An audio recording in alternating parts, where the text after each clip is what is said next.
I'm really excited for the flow panel. So, this weekend is all about getting you guys into that energy of flow. And these beautiful people are going to share some of their wisdom about what that means. So I want you to we'll just run down, and I'd love you to introduce yourselves and just tell us who you are, what you do, what your zone of wonderful genius is, and then we'll start from there. Hi, everyone. Are these mics on? You can just keep going. Oh, and just have them pretty close because we've been. Hello. There we go. Hello. Hi, everyone. Finally, eat the mic was what the. I'm Lauren Joyce, and I am a sex and relationship coach, and I help women step into their feminine and sexy and create epic partnerships. Amazing. Good morning, ladies, and me. we have a couple of There's brave a couple guys. of us There's one in over the there and house. another one I'm taken back a little bit. I'm honored to be here amongst all of you. And my name is Oren Harris. I'm a transformation coach, and I'm happy to be here. Hi, my name is Devaney Freeman, and I help heart-centered and high-vibe women to shine online with Facebook ads and social media. Beautiful. Good morning, everybody. It might be actually afternoon now, but I'm Heather Rebecca Wilson, and I'm a love coach for single women who are lonely and exhausted with dating and desire to call in their dream partner. Amazing. Patricia. Hi, everybody. My name is Patricia Lohan, and I help female entrepreneurs accelerate success through creating powerful environments in their home and inside. Thank you. You're amazing. I can't wait to hear you tomorrow. Yeah, I know. So this is our flow panel. So all of these incredible people, I believe, live in flow and really embody what that means. But I would love to know, because flow as well to different people means different things. And just to give you a little bit more context about, again, what we're talking about, I would love to know what flow means to each of you and how it's maybe impacted your life. Yeah, we're going to go down the line. So for me, flow is about really being present and in the moment and open to all of the miracles and opportunities that are available to us all of the time. And a big part of what I live and believe and teach is also helping women really tap into their feminine, their wisdom, their bodies. And so that's also a huge element for me in really being in flow. Massively. Yeah. I love it. This lady is like my BFF, and she's taught me so much. I love you. Oren, you are flow. What is that? Hello. Oh, yeah, we're good. So I guess that's my answer to what flow is. Me. I'm kidding. I'm kidding. Can you guys hear me? Should we use the lapel? You can hear me? Okay. So flow is an extraordinary experience for all of us, and I was kidding but not kidding. Like, ultimately, the revelation, the realization in the experience of flow is actually that we are the flow, that we're not separate from the flow. And even though we experience these extraordinary feelings, sensations, ability to perform at such a high level, spontaneous genius seeming to come through us in the right place at the right time, all of the experiences of the flow from our human perspective are extraordinary, are beyond, are perhaps even miraculous. And I feel like the even bigger part of that is the revelation of our divinity, and that we're not separate from God, which is the same thing as saying that you are the flow. And so that's been the most meaningful part of experiencing flow for myself. Wow. Mic drop. If you had a mic, if it wasn't a lapel mic, you could have done a mic And then I drop. get to follow that. He's going to be out as our next speaker right after this panel, so it'll be really awesome. So flow for me is being guided by my intuition, making decisions from my heart and what feels good and continuing to follow that good feeling and to stop and be present to why I'm making decisions. Is that because I'm being influenced and there's a need versus coming back to that feeling of what feels good? And when I stay in that area of feeling good, that's where I tap into my flow. Yeah, it's beautiful. Well, I really resonate with everything you guys have said already, so I don't know how much more I can add, except that there's an element of surrender to me in flow, an element of trust, and of course, really being in your body and following what feels good, like what is pleasurable, and not feeling bad about experiencing pleasure, like actually knowing, like, oh, if this feels good, I need to keep going in this direction. And not beating myself up about it or like feeling, oh, I don't deserve this or what have you. But yeah, surrender and pleasure and like being in my body are a big deal for me when it comes to flow. Beautiful. I love that. Patricia? So the last one on the line. I know, sorry about that. Trust is definitely the first word that came to mind when you asked about flow. And then the second thing was a nursery rhyme that goes like this. Row, row, row your boat merrily down the stream. Merrily, merrily, merrily, merrily, life is but a dream. And why that comes is because we have our own vessel, we are in our own flow, and when we trust and absolutely just do our own thing, forget about everything else going on around us, and just follow our vision, we just flow. You know, it's down our own stream, in our own boat, rowing it, forget about the rest. Just keep going with your vision. Don't want to be Yeah, paddling so- upstream. I actually walked up an escalator the wrong way the other day. And it was one of those like, it wasn't stairs, it was just like a gradual one. And it took me a couple of seconds to realize what the heck was going on. And I was like, and the people going the other way were like, what is she? Or like going actually past me because I was like trying to go up the wrong way. And I was like, oh, and I had to like speed up and I was like fighting it. And I got to the end and like sort of jumped on the end. It was like an absolute disaster. But I think when you're not following your path, it's like going up an escalator the wrong way. I would not suggest that, people. But I covered up really well and just was like, oh, fine, kept walking. It's all good. I would love to know, and it doesn't have to be in any particular order. I don't want to put you on the spot, Patricia, but I know you got it over there. Is some of the most amazing, so one of the markers of flow is synchronicity.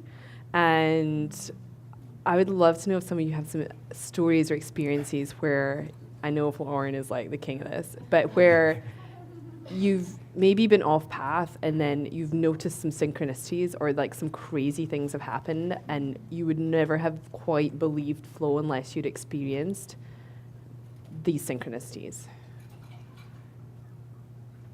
So I can go on this one. So on the 20th of January 2012, I was at a workshop.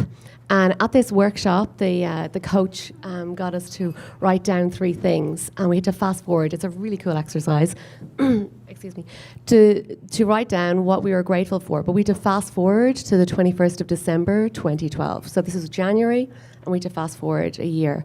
And I wrote down, I am grateful. It is the 21st of December 2012. I am grateful for my published book. That's a work in progress right now. Bit late, divine timing and all.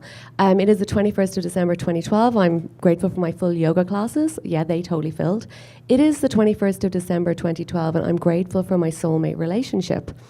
And everything conspired basically over that 10 months for me to do so much inner transformation around clearing the limiting beliefs, everything that we talked about earlier around love and relationships for me. I did not know what was happening just when I wrote that intention.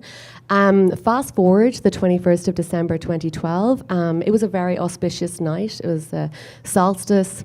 And my friend, and it was a big deal if people were into it, like that date, there was like things going on. And in Dublin, there was a few things going on. And I was like, I think I'm just going to stay at home and I'm not really digging any of these. And a friend rang and she said, I've got us a ticket. We're going to this event. I was like, oh, okay, great. You'll be picked up at 6. Great. I knew nothing about this event. I was going just because my friend bought the ticket. And it was a fire walk. We did not know we were going to be doing a fire walk, by the way, until the shaman said, right, we're going to do a drumming session, then we'll go out to the fires, then we'll walk over the fires 4 times. Like, fire? No one told me fire walk. So we set our intentions and walked over the fire, had shamanic drumming. It was an amazing evening. And at 3 a.m. on the 21st of December 2012, my soulmate sat down beside me, my husband, Ken. And I did not remember that I had written that down until I was living with him. We were in our house, we were engaged, and I found the notebook. And I was like, Oh my gosh, start scribbling right now. Oh my God. And Ken is an incredible Yeah, man. he's I had the dreamy. pleasure of staying Yeah. with you guys and being beautiful hosts for me and Bally. So, yeah, he's amazing. Thank you. Anyone else? I mean, I have a lot of like little stuff. Yeah, just but the little stuff Yeah. is important. Yeah, so I do a lot of that same journaling as if it has already happened, but it hasn't yet, and asking for answers, and it's just amazing, the little things. And you'll ask for things that you want, and then you'll get it, and then you'll realize, ooh, I actually don't want that. So I love the contrast. So a lot of little things. Yeah, Yeah. I love it. For me, backing off of what Devaney said, I love the little experiences, but it's more so I know I'm in flow when I have a thought and then it manifests instantly. Especially at restaurants. Like the other night, a bunch of us were out at dinner, we were at an event, and I ordered my dinner. I thought, God, I really want some French fries. But I was like, I'm not going to order them. And then the girl sitting next to me orders French fries. She's like, there's no way I'm eating all of these. Do you want some of them? And I'm like, sure do. So it's little moments like that where I know I'm being really present. And had I not been present enough, I would have just said thanks, probably eaten some, and not realized, like, oh, wait, I just had that thought 5 seconds ago, and therefore I am in this state of flow. Do you remember when I manifested those Brussels sprouts at dinner? Sure do. It was so funny. They weren't on the menu, and I was like, I really want, those charred Brussels sprouts. Like, I hated them as a kid, but like they're the best. And then the waiter came over, and I was like, hey, you don't have any sides on your menu, and he's like, would you like some Brussels sprouts? And I was like, yes, I would. We were just cracking up. It was hilarious, but yeah, all about Brussels sprouts. Oh, go on. I think another part of the flow is really listening. The presence is really important, but really listening to the signs. So this isn't my story, but it's my husband's. And he rang me one day and he's like, you'll never guess what happened. I was like, what? He's like, yesterday I went to the cafe. So we live in Bali. He said, yesterday I went down to the beach to the cafe and I parked up my scooter and I saw a sign saying, mind your helmet. So every single day we scooter around, we leave our helmets, you park it up, that's just like part of life there. And he'd seen that sign. He drove away the next day, got up the next day, did the same thing, parked, came back to the restaurant, his helmet had been stolen. And he was like, the sign was there. He even registered the sign saying, mind your helmet. He's like, that's so unusual, I've never seen a sign saying that. And it was like right in front of him. And that's a big one, is like the signs are usually like right under your nose, and if you're not like engaged with it and present, it'll just come back to like smack you in the ass. I love it. Oren, you have a million of these. Yeah, I have a lot of stories. I've told you a couple of them. Can you guys hear me okay? Yeah? Just maybe speak up. What about the back? Should I You use good? the mic? Yeah, thumbs up. Is this better? Yeah. Oh, there we go. Okay.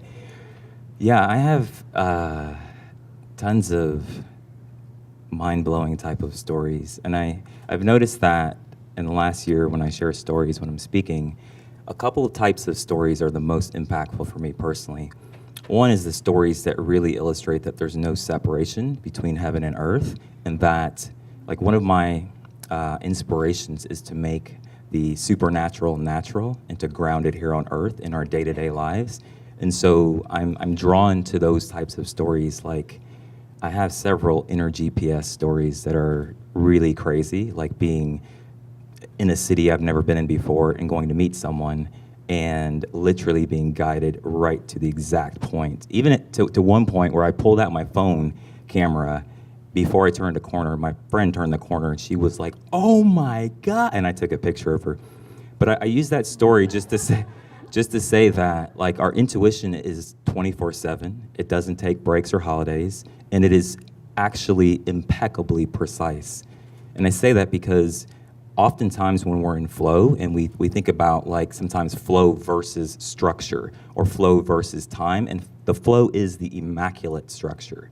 It's like, it's so precise, it's just so beyond our linear mind's ability to perceive. So, but I would say my most impactful flow story, this just came to me, is I was sitting in a cafe one day with a friend of mine who had cast me on this TV show. And we were playing these two characters, these transformational characters called Dr. White and Dr. Black. And I was Dr. White and he was Dr. Black. It's a whole yin-yang thing going. And I said, you know, it would be amazing if we had someone who had been diagnosed autistic. Not that I believe in labels, but someone who was autistic on our show. That came to me in the moment, and I really felt it so strongly.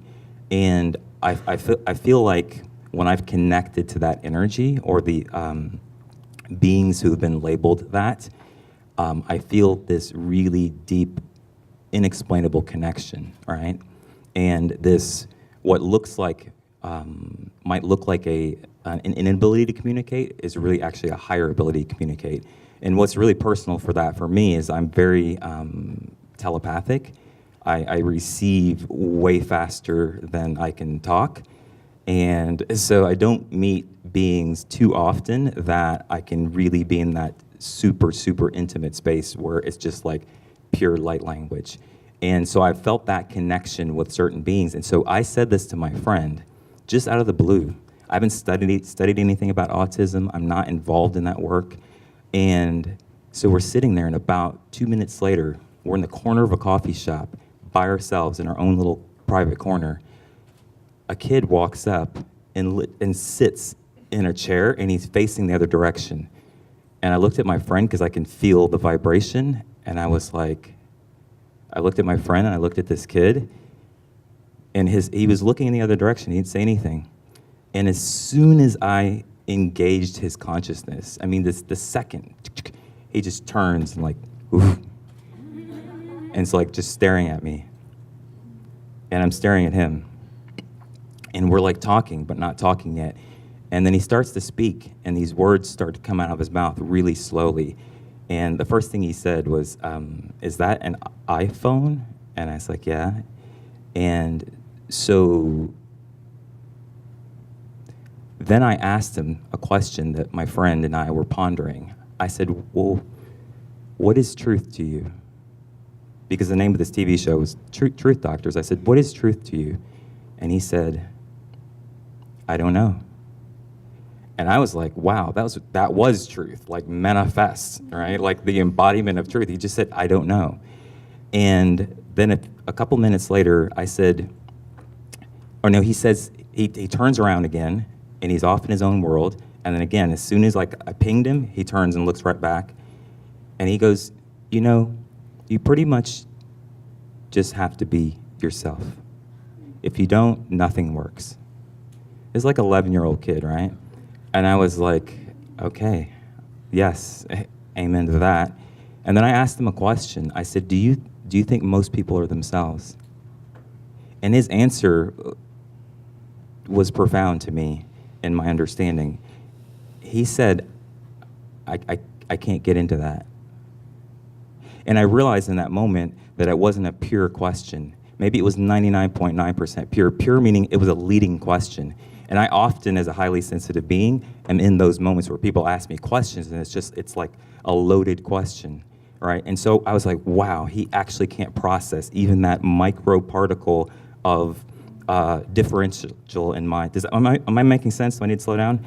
And I was like, wow. And so that was really an expansive moment for me. Anyway, fast forward, he says, I'd like to help you with your TV show. Without me even asking. Fast forward, because I'll just come to the end of the story. And so I said to him, I said, you know, you already have helped, and thank you. And he's about this far from my face. And I said sincerely, I said, thank you. I was really moved. And he said, you did this. And he was just reminding me, he's like, yeah, remember? You called me in, here I am. And the most moving part of that story, am I taking up too much time? Yeah. Finish it. You got I it? don't think So- we could stop there. Yeah. And that's a wrap. The The most moving part. the most Cut. moving You're part of done. the story for me personally was I got on Facebook and he said we should be friends, right? And I looked him up on Facebook, added him, whatnot, and I looked at his Facebook profile and guess how many friends he had? Me. And when he said, can we be friends, the way that hit me was like, wow, somebody actually sees me. So Wow. that's my favorite Flow story. Wow. It's beautiful. Can you follow that? No, I Heather? can't. Just to be perfectly Please. honest, but No. I did call in my partner You in did? 2016. Oh, So I I guess love in it. December of 2015, I decided this is the year I'm going to meet my partner. But then I kind of let it go because I was moving from DC to Southern California, and yeah, just kind of had fun, dated around. It was great, and then all of a sudden, I'm at Artists and Fleas, right, showing off my paintings, and this guy that I had been communicating with online was like, you know, can I come up and check out your artwork? And I was like, sure. So, but I had a date the night before. I had a date planned that evening, so I was like, yeah, come by, whatever. So he comes, and it was like a tornado had arrived in my tent. It's like, who is this person? And he was just like, he had so much energy. He was so helpful. He helped me like break down my tent, and like I ended up cutting all these crazy wires to fit in my car that was like hanging my paintings on. There was just something like unmistakable, something really remarkable about like his presence. I felt very, very comfortable around him, but I was also like, I'm dating, and you live too far, and whatever. So I took him out to dinner that night just to thank him. What happened to the other guy? Well, I still went out later. Oh. Okay. I did. Just checking. This was very exhausting. This is why I was like, How you managed? I have to I take have this no guy idea. out because he was so nice. He was so. I was like, how could I not thank him? Well. Right. So anyway, we had a great time, but I was like so tired from Artists and Fleas. I just was in the flow because I didn't care. I was so tired. I was just like myself. I was like, ugh. You know, I just was not pretending to be anybody I wasn't. I wasn't performing. I was just too tired to like wear any mask. Not that I had been doing that, but I was just so exhausted. I was just like, thank you for helping me. You know, I'm so tired. I'm sorry. So anyway, all these other guys fell off, by the way. And this guy kept calling me and kept texting me. And he lived in Long Beach. I was like, I don't want to drive to Long Beach. I can't date somebody who lives in Long Beach. This is too much. But I guess like 3 weeks later, he invited me to the Orange County Fair and to a concert. And I was like, you know what? This is really nice of him to invite me to an event like this, you know, to actually set up a date, a proper date. And, you know, he was really nice. I liked him. I'm just going to go down and have fun.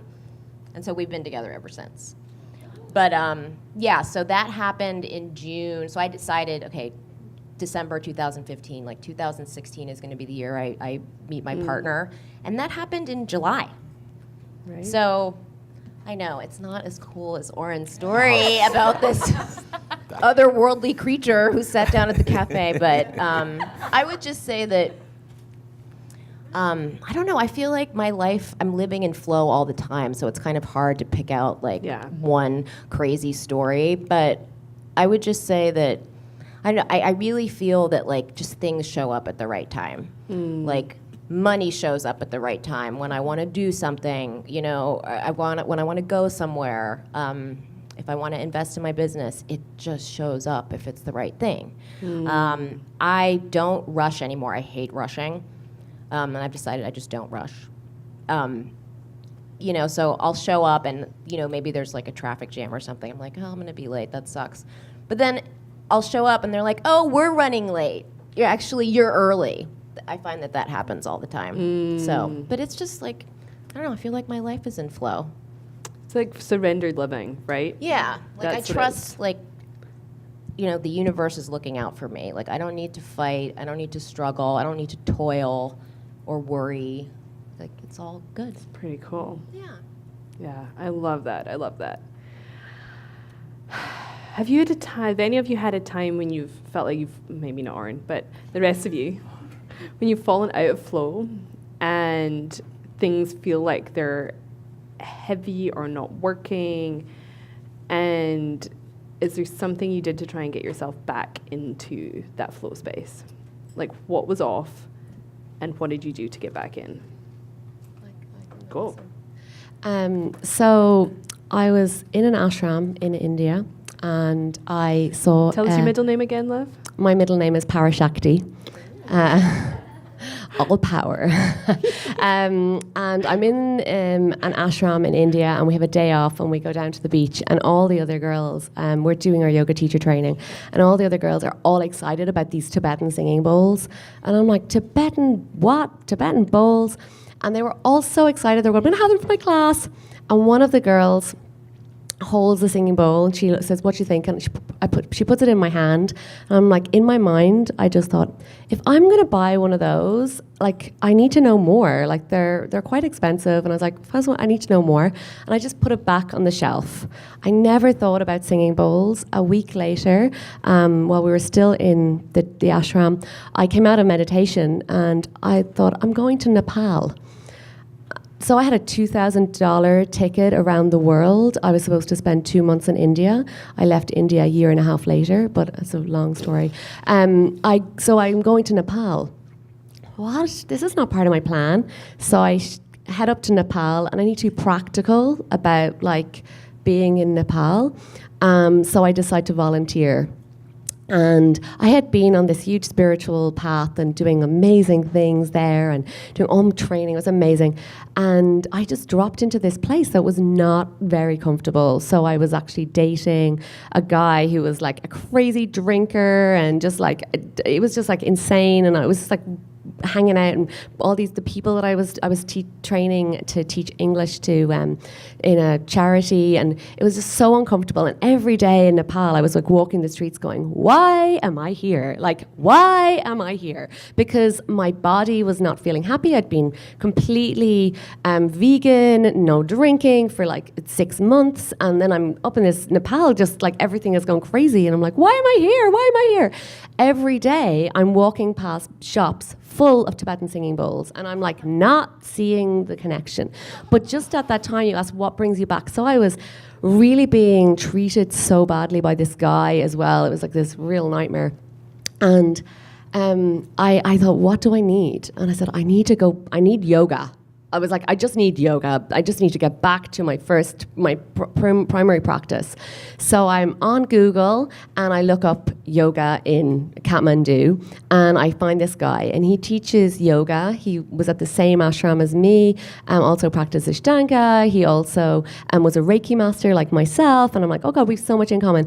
And he taught sound healing with Tibetan bowls. And I went, I did ask. I had never had a Tibetan singing bowl treatment or anything in my whole life. I had held a bowl. That's all I had done, and asked a question. So I signed up for the course, and I trained for a week with him in sound healing, and decided, okay, this is amazing. And you'll experience it actually tonight or this afternoon. It's so powerful. But it was just, oh my God, I was blown away. I was like, this is it. And I decided to buy a set of singing bowls for myself. And, you know, everything I did was I trained because I just loved it for me. It helped me. And I'm like, oh, I want to learn more. I think Joe and I have a similar thing. We try it, we're like, this works. I need to know more. So I'm going to buy the bowls on the following day. But that night, this guy who'd been like, this relationship I was in was a complete train wreck. I'm like, I am still going to the same restaurant just because he'll be there. It doesn't mean I can't stop going to my favorite place. So like real righteous, I go into the restaurant and I take a left turn and he's up over there. And I'm like, I'm going this way. And I go over, the whole restaurant is full, and except there's like 2 spaces. And I sit down in one space and there's one spot left here. And this French guy walks in and he looks around and he smiles and I go, yeah, sit here. So we sit down, he sits beside me and we're chatting and I said, what do you do? And he said, I train people in sound therapy in Paris with Tibetan singing bowls. And I was like, you what? I'm like, I just trained in that like today, I just finished. And he's going, oh wow, yeah. And of course I did not know that he's like highly psychic. And he says, have you got your singing bowls yet? I said, no. He goes, you come with me tomorrow. You'll meet me tomorrow and I'll bring you, see where I get my singing bowls. I was like, well, okay, fine. And he's a nice guy. So I meet him the next day and he brings me into the shop and he says, this is Patricia. And she is going to bring sound healing to Ireland, and you must give her your wholesale prices. My wholesale prices, the prices you give me. And I'm like, I am what? And I maxed out my credit card on singing bowls. I brought the fruit bowls back home. My mum was like, what do you do with these fruit bowls? And these metal bowls. And I set up my first holistic business as the Singing Bowl Girl was my name in Ireland. And it was that. But the thing is, I felt like I was completely off track in Kathmandu. I was like so lost, so confused. And every day I was like, why am I here? Why am I here? Why am I here? And it was like, again, right beside me, right smack bang. So I love it. yeah. I love it. So it's always there. Then you brought You're never off. sound healing to Ireland. And then I brought sound healing to Ireland. I love it. Oh my gosh. Yeah. We got time for like maybe a couple more. Anyone else go on? Go for it. So I'll share something real quick about being in the flow or not being in the flow. First of all, for me personally, one of the things that has been most empowering about flow is realizing my inherent worth and that I am love and that I am loved when I'm in flow and when I'm not in flow. And what that's done is it's taken the tension off of both sides of the flow equation.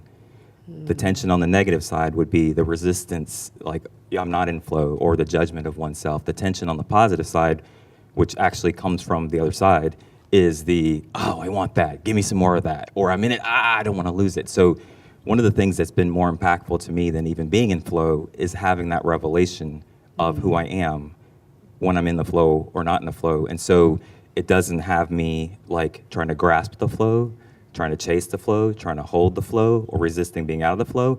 And the net result of that is, guess what? Being in the flow more. So the other thing too is if I'm ever like not in the flow, one of the things I've also found to be very valuable is I actually get excited sometimes because I'm like, oh man, it's time for an upgrade. Like, what the heck's going on? And so I pay attention. I pay attention and I listen, and I'm listening for new life that is emerging through me.